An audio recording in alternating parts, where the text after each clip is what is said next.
नमस्ते, म हो Niraj Magar, grand master energy healer.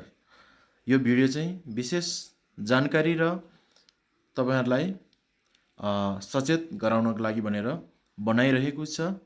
नेपालमा यतिखेर एनर्जी हिलिङ एकदमै फस्टाइरहेको छ र धेरैभन्दा धेरै व्यक्तिहरूले ट्रेनिङ दिइरहेको अवस्था छ।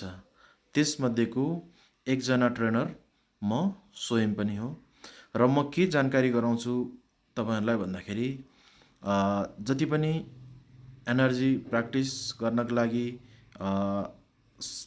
दीक्षाको जरुरत हुन्छ हैन। त्यो दीक्षा दिनलाई तपाईँले सिक्दै गरेको मास्टर योग्य छ कि छैन त्यो तपाईँहरूले बुझ्न जरुरत हुन्छ हैन।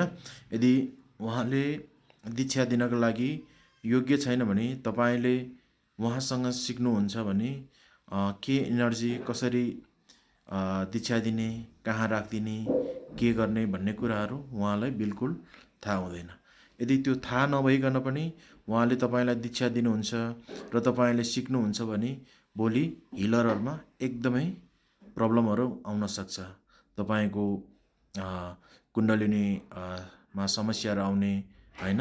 उल्टो क्लाइन्टको ठाउँमा आफै तपाईँको चाहिँ स्ट्रेस हुने, एकदमै तनाव हुने, छटपटी हुने हैन, एनर्जी डिसब्यालेन्स हुने, तपाईँलाई एकदमै चिडचिडाट लाग्ने, काम्ने जस्ता समस्याहरू तपाईँमा आउन सक्छ हैन। तपाईँले हिल गर्नु पनि उल्टो तपाईँ आफै एकदमै बिरामी हुने समस्याहरू ज्यादा हुन्छ। त्यो कारणले गर्दाखेरि तपाईँले यो विद्याहरू सिक्दै गर्दाखेरि तपाईँले कोसँग सिक्ने र के सिक्ने भन्ने कुरा तपाईँ आफैले पहिला डिसाइड गर्नु जरुरत छ हैन। यदि तपाईँले के भन्छ कसैले सिकाइदिन्छु भनेको भरमा हैन, उहाँसँग प्रपर नलेज छैन भने त्यो व्यक्तिसँग सिक्दाखेरि तपाईँलाई आउने दिनमा खतरा हुन सक्छ। त्यो कारणले तपाईँले पहिल्यै सचेत हुनु जरुरत छ। नमस्ते, धन्यवाद।